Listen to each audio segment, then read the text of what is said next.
کہ فرعون کون ہے۔ فرعون صرف ایک شخص کا نام نہیں ہے، مصر کا جو بھی بادشاہ ہوتا تھا اس کا لقب فرعون ہوتا تھا۔ تقریباً 18 یا 19 فرعون آئے، جو بھی بادشاہ ہوتا تھا اس کا لقب تھا یہ فرعون، اکثر لوگ اس کو نام سمجھتے ہیں۔ اب جو موسیٰ علیہ السلام کے زمانے کا فرعون تھا وہ بڑا جری تھا، اسے طاقت پر غرور بھی تھا، گھمنڈ بھی تھا۔ ایسا ہے کہ تقریباً 100 سال تک تو کبھی اس کو سردی بخار بھی نہیں آیا، بیمار کبھی نہیں ہوا۔ تو آدمی کو جب کوئی تکلیف نہ آئے تو وہ غرور میں بڑھ جاتا ہے اور اسے ایسا لگنے لگتا ہے کہ میں سب سے پاورفل آدمی ہوں دنیا کا، مجھے کچھ ہو نہیں سکتا۔ تو یہی فرعون ہے جس نے اپنے زمانے میں یہ اعلان کیا تھا کہ لوگوں میں تمہارا رب ہوں، تمہارا بڑا رب میں ہوں، میری عبادت کرو۔ بات تو چل رہی تھی اور لوگوں کو اپنی خدمت پر معمور کرنے کی بجائے اپنی عبادت پر معمور کرتا تھا، ہزاروں لوگ اس کو سجدہ بھی کرتے۔ ایک دن ایسا ہوا کہ فرعون نے خواب دیکھا، آسمان سے ایک تارا ٹوٹ کر اس کی گود میں گرا یا اس کے محل پہ گرا اور پھر آگ لگ گئی اس کے محل میں۔ وہ گھبرا کر کے اٹھا، صبح نجومیوں کو، کاہنوں کو بلایا کہ اس خواب کی کوئی تعبیر صحیح بتا دے۔ بہتوں نے الگ الگ تعبیریں بتائی، پھر جو بڑے ماہر نجومی تھے انہوں نے کہا کہ اس خواب کی تعبیر یہ ہے کہ بنی اسرائیل خاندان میں ایک بچہ پیدا ہوگا جو تیری سلطنت کو ہلاک کر دے گا، تیری سلطنت کے ہلاک کرنے کا باعث بنے گا۔ خواب کی تعبیر سننے کے بعد شاہی فرمان جاری کر دیا اس نے کہ بنی اسرائیل میں آج کے بعد جو بھی لڑکا پیدا ہوگا اسے مار دیا جائے گا، کیونکہ وہ بچہ کہیں سلطنت کی ہلاک کرنے والا پیدا نہ ہو جائے۔ تو یہ اعلان کے بعد بنی اسرائیل خاندان میں جو بھی لڑکا پیدا ہوتا اسے مار دیا جاتا، بیٹوں کو ذبح کر دیتا تھا اور لڑکیوں کو زندہ چھوڑ دیتا تھا۔ 1 سال کے اندر انہوں نے 12,000 بچوں کو ذبح کیا، پیدا ہوتے ہی قتل کر دیتے تھے۔ لڑکے کو زندہ رہنے کا حق نہیں تھا، صرف ڈر تھا۔ یہ وہ زمانہ ہے جب موسیٰ علیہ الصلوۃ والتسلیم کی بھی ولادت نہیں ہوئی، ولادت سے پہلے اتنے بچے مارے گئے۔ پھر اس کے درباریوں نے اس سے ریکویسٹ کیا کہ اگر ایسے سب مار دیے جائیں تو آپ کی خدمت کے لیے بچے کہاں سے ملیں گے، جوان کون ہوگا؟ تو 1 سال چھوڑا جاتا، 1 سال مارا جاتا۔ اتفاق ایسا کہ جس سال مارا جانے والا تھا اسی سال موسیٰ علیہ السلام کی پیدائش، ان کی ماں حاملہ تھی اور پیدا ہونے کا وقت جب قریب آیا تو اللہ تبارک و تعالیٰ جسے جہاں چاہے بچائے، ہاں جس انداز میں چاہے وہ اللہ تعالیٰ حفاظت فرماتا ہے۔ تو موسیٰ علیہ السلام کی ماں کے دل میں اللہ نے بات القاء کی کہ تہخانے میں چلی جائیں۔ وہ تہخانے میں گئی، بچے کی ولادت ہوئی، لڑکا پیدا ہوا۔ اب وہ گھبرا گئی کہ یہ سال مارے جانے والا ہے اور وہ بنی اسرائیل خاندان سے تھی، کہ میرا بچہ مارا جائے گا، قتل کر دیا جائے گا۔ تو اللہ تبارک و تعالیٰ نے ان کے دل میں یہ بات القاء کی کہ ایک صندوق لے لو لکڑی کا اور اس میں اس بچے کو ڈال کر دریا میں بہا دو۔ بھلا کوئی ماں کیسے بہائے گی؟ لیکن اللہ تعالیٰ فرماتا ہے وَرَبَطْنَا عَلَىٰ قَلْبِهَا، ہم نے ان کے دل کو مضبوط کر دیا تھا۔ جب اللہ تعالیٰ کسی کے دل کو مضبوط کرتا ہے تو بڑے بڑے کام کر جاتا ہے۔ ان کی ماں صندوق میں رکھ کر کے بچے کو ایک دریا کے کنارے ڈال دیتی ہیں، بہا دیتی ہیں اور اپنی بڑی بیٹی کو کہتی ہیں کہ دیکھتے رہنا یہ صندوق کہاں جاتا ہے۔ موسیٰ علیہ السلام کی جو بڑی بہن تھی وہ دیکھتی ہوئی جا رہی تھی اس صندوق کے پیچھے۔ صندوق بہتے بہتے بہتے ایک باغیچے کے کنارے لگا، وہ باغیچہ فرعون کا ہی تھا اور فرعون کی بیوی وہاں پر ٹہلنے کے لیے شام کے وقت آیا کرتی تھی۔ جب وہ اپنی کنیزوں کے ساتھ وہاں آئی تفریح کے لیے تو ایک صندوق کو اپنے باغیچے کے کنارے لگا ہوا دیکھا، اٹھانے کے لیے کہا، اٹھایا گیا تو نہایت ہی خوبصورت بچہ۔ اللہ تعالیٰ نبیوں کو خوبصورتی دیا ہی ہوتا ہے۔ فرعون کے گھر میں کوئی بچہ نہیں تھا، اولاد نہیں تھی، تو فرعون کی بیوی نے اٹھا لیا اور کہا کہ لاؤ یہ بڑا خوبصورت بچہ ہے، حسین بچہ ہے، اور اپنے محل لے آئی۔ فرعون سے کہا کہ آج سمندر میں، دریا میں بہتا ہوا ایک بچہ کنارے پر آ لگا، میں نے اس کو اٹھا لیا ہے۔ فرعون نے کہا کہیں یہ بچہ تو نہیں جو میری سلطنت کو ہلاک کرنے کا سبب بنے۔ بیوی نے کہا ایسا کیسے ہو سکتا ہے، وہ تو بنی اسرائیل خاندان میں پیدا ہوگا، یہ تو کسی دریا سے بہتا ہوا آیا ہے، پتہ نہیں کون سے ملک سے آیا، کہاں سے آیا۔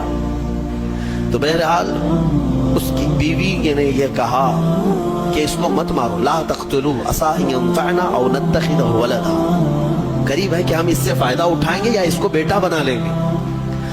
بیوی کی بات پر راضی ہو گیا فرعون، جو ہے بیگم کی بات پر آ گیا اور اس کے بعد رکھ لیا بچے کو. عورت کے مشورے پر عمل کرتے ہوئے اس نے رکھ تو لیا بچے کو. اب پرورش کی جب بات آئی, بچے کو دودھ پلانا ہے, تو تایاں کو بلایا گیا. شاہی خاندان میں بچے کی پرورش ہو رہی ہے. بہت ساری عورتیں آئی, دودھ پلانے کی کوشش کرتی رہی. موسیٰ علیہ السلام کسی کا دودھ نہیں پکڑتے تھے. ان کی بہن وہیں کھڑی تھی. اس نے کہا کہ میں ایک دایا کو جانتی ہوں جس کا دودھ ہر بچہ پی لیتا ہے. اس سے کہا گیا کہ بلا لاؤ. وہ جا کر اپنی ماں کو بلا لائی, اپنی ماں کو لے آئی, اور ان کی ماں آئی, موسیٰ علیہ السلام کو اپنے سینے سے لگائی تو دودھ پینے لگ گئے. تو سب میں یہ بات مشہور ہو گئی کہ یہ یہاں کی مشہور دایا ہے اور یہ خاندان کے اندر رہے گی, شاہی خاندان میں محل میں رہے گی, اور بچے کو پلانے کی اجرت بھی دی جائے گی, اجرت بھی دی جائے گی.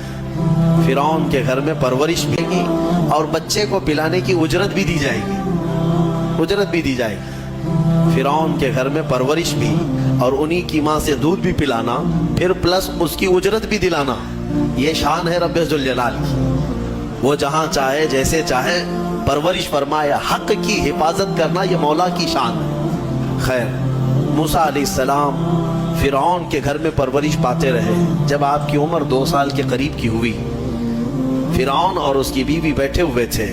موسیٰ علیہ السلام کھیلتے کھیلتے گود میں آئے اور فرعون کی داڑھی پکڑ کر اس کے منہ پہ تماچا لگا دیا. پہلی مرتبہ کسی نے بادشاہ کے منہ پر تماچا جڑا ہے تو بیٹا گھر کا, لیکن فرعون کو پہلی مرتبہ وہ زناٹے دار جو تھپڑ لگا, ہو سکتا ہے تارے نظر آ گئے ہوں, وہ گھبرا گیا. کہا کہ یہ بچہ ایسا کیسے مجھے مار سکتا ہے, ہاتھ کیسے اٹھا سکتا ہے. دسترخوان سے اٹھ گیا اور کہا اپنی بیوی سے, بیگم مجھے لگتا ہے یہی وہ بچہ ہوگا, یہی بچہ ہوگا جو سلطنت کے ہمارے خلاف جائے گا. پھر بیگم نے کہا ایسا کیسے ہو سکتا ہے, بچہ ہے, چھوٹا ہے, اور لاڑ پیار میں بچے ماں باپ کے ساتھ اس طرح کی حرکتیں کرتے ہیں. فرعون نے کہا نہیں, مجھے چیک کرنا ہے, یہ بچہ جاندار ہے, جانکار ہے, یہ جانتا ہے. تو پھر موسیٰ علیہ السلام کا وہاں پر امتحان لیا ہے. فرعون کی بیوی بچانے پر لگی ہوئی تھی. فرعون نے کہا کہ ٹھیک ہے, دیکھتے ہیں یہ کہ بچے کو سمجھ ہے یا نہیں ہے. امتحان کے لیے بیگم نے کہا ایک کام کرو, ایک برتن میں آگ کے انگارے دہکتے ہوئے کوئلے وہ بھی لائے جائیں, اور ایک برتن میں سفید پھول لائے جائیں. اگر بچہ عقل مند ہوگا تو پھولوں کو پکڑے گا, نہیں تو پھر یہ لال چیز کی طرف بچوں کا ہاتھ زیادہ جاتا ہے, آگ دیکھے گا. کہا ٹھیک ہے, یہ آزمائش کی جائے گی. ایک برتن میں آگ کے لال سرخ انگارے کوئلے لائے گئے اور ایک برتن میں پھول لائے گئے, دونوں رکھے گئے. موسیٰ علیہ السلام کیا, ہر نبی ماں کے پیٹ سے ہی ہر چیز کو جانتے ہیں. اللہ تعالیٰ انہیں علم بھی نوازا ہے. موسیٰ علیہ السلام کو بلایا گیا, 2 سال کی عمر ہے, کہ بچے ان دونوں میں سے کوئی چیز اٹھا لو, اٹھا لو. تو موسیٰ علیہ السلام کا ہاتھ پھولوں کے برتن کی طرف ہی بڑھنے لگا. یہ تو امتحان تھا. جبرائیل علیہ السلام اسی وقت نازل ہوئے اور آپ کا ہاتھ پکڑ کر کے آگ میں ڈالا.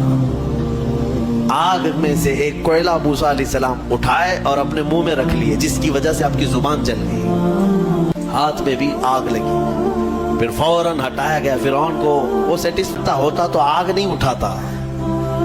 بہرحال موسیٰ علیہ السلام کو اس آگ کے کوئلے کے زبان پر رکھنے کی وجہ سے زندگی بھر اس کا اثر رہا, زبان نے زندگی بھر اثر رہا.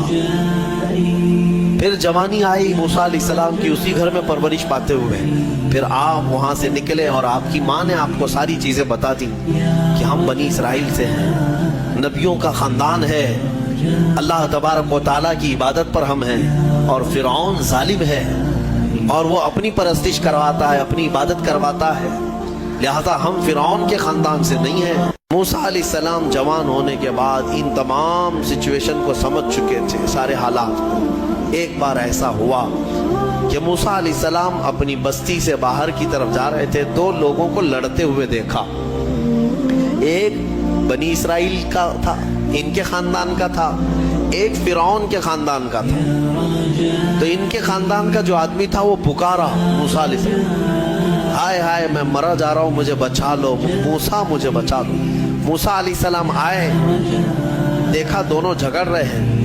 ایک تو اپنے خاندان کا تھا بنی اسرائیل, ویسے بھی بنی اسرائیل پر اس وقت بڑا ظلم کیا تھا فرعون نے, تو موسیٰ علیہ السلام نے موقع پاتے ہی، یعنی وہ فرعونی تھا، ایک گھونسا لگایا اس کو، ایک گھونسا اس کو لگایا، وہ زمین پہ گرا اور مر ہی گیا، ختم ہی ہوا۔ نبی کا پنجہ لگایا، نبی کے ہاتھ سے ایک مار کھایا اور مر گیا۔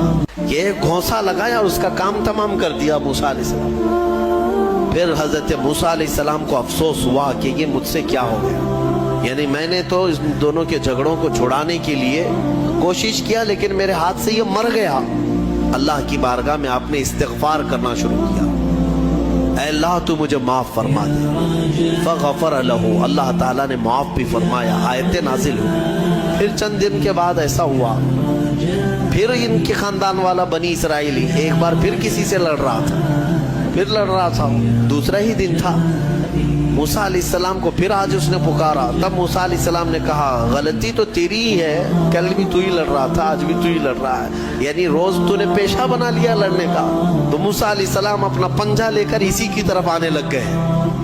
یہ جو اسرائیلی تھا تو وہ ڈر گیا، اس کو پتا تھا کہ کل کیا ہوا ہے، ایک گھونسا کھانے کے بعد ہوتا کیا ہے، تو چیخنے لگا اتريد ان تقتلني كما قتلت نفسا بالامس، موسیٰ کیا تو مجھے بھی ویسے ہی قتل کرنا چاہتا ہے جیسے کل تو نے قتل کیا تھا؟ یہ کہتے ہوئے وہ جھگڑا چھوڑ کر بھاگ گیا۔ اب بھاگ کر جا کر فرعون کے خاندان والوں کو، بلکہ فرعون کو سب بتا دیا کہ موسیٰ بنی اسرائیل سے ہیں، اور ایک فرعونی کو ایک